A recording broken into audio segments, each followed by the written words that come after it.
90 Day Fiancé star Greg Chilek hails from Islip Terrace, New York, and he's writing for a fall, unwilling to see the truth, which is the fact that his partner, Joan Khrushchev, is out for money rather than love. His mother, Lucille Chilek, doesn't like what she sees. In fact, dowry arguments may harm the relationship. Ugandan Joan has shown so many red flags so far, criticizing Lucille, who's quite a nice woman, for spending too much time in her own home. That was a serious breach of manners. It clearly hurt Lucille, and made Greg uncomfortable. It was weird when Greg confronted Joan about the way she treated Lucille. Joan said she was testing his mother to see how far she could push things before the other woman reacted. That's kind of a sick game, and maybe it's not even true. It's possible that Joan just got very real with the older woman, crossing a line, and then tried to cover her tracks. It would almost be better if she was lying about testing his mother, because that's very low conduct. Joan's always treated Lucille with kindness and respect. The rudeness was so extreme that it seemed like a deal breaker, at least for Joan and Lucille's relationship. That's too bad, as, unlike some 90 Day Fiancé monsters-in-law, including Debbie Johnson,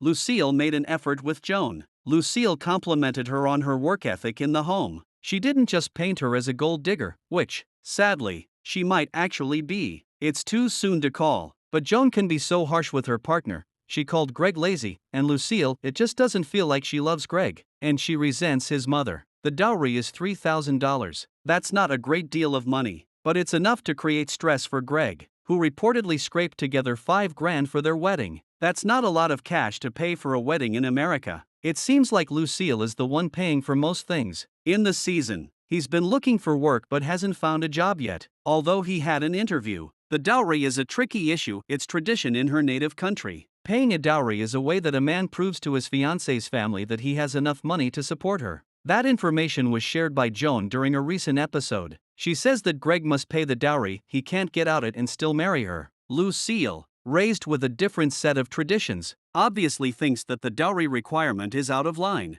Perhaps because Greg's already paying Joan's way. He's trying to earn money because he knows this relationship is going to cost money. Lucille will probably need to pay for everything he can't cover himself, including the dowry, while she opens her home to this woman, who is almost a stranger, and spends time with her. Lucille feels disrespected. She was wounded by someone she liked, and now, she must reassess that relationship. Lucille's showing her feelings more, criticizing the woman who drew first blood by putting her down. The situation is becoming toxic. If Joan had kept her feelings to herself, it would have been better for everyone. Now, the future mother-in-law must plan, and probably pay for, a wedding between her beloved son and a woman who doesn't like her. This is cruel punishment for the woman who welcomed Joan and even praised her on camera. For now, everyone is stuck together, and the dynamic that's been created is something everyone has to live with. But it's not the end of the world. It's just another complication. The problem with these complications is that they can snowball. They can morph into real problems that lead to splits. People who don't think before they speak often regret it later. Maybe Joan does.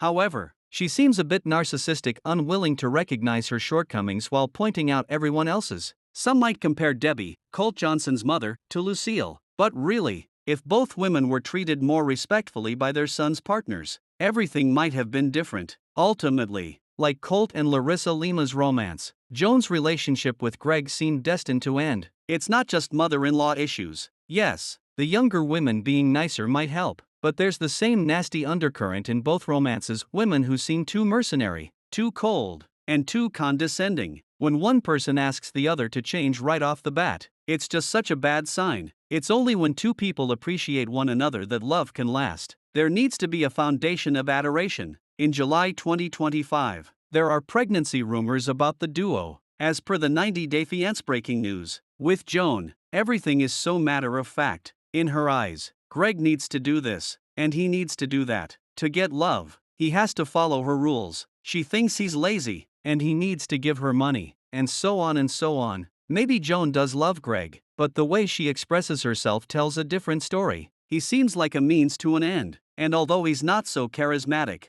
no one deserves to be used. With any luck, she has some sincere affection for her partner. Otherwise, he is in for it. He's put his faith in a woman from another country, hoping that their union won't become another tired 90DF cliché. However, others have taken the same leaps of faith and ended up crushed and humiliated. So, Greg may need to deal with heartbreak soon enough. Some part of him knows what's up, he just hasn't completely wrapped his head around it. He needs more time. He will keep giving Joan chances until he can't anymore. Maybe she will surprise everyone, but it seems obvious that she's not a soft, sweet woman who's devoted to Greg. She is someone with an agenda, and the sooner he figures this out, the better. Then, the 90-day fiancé can protect himself.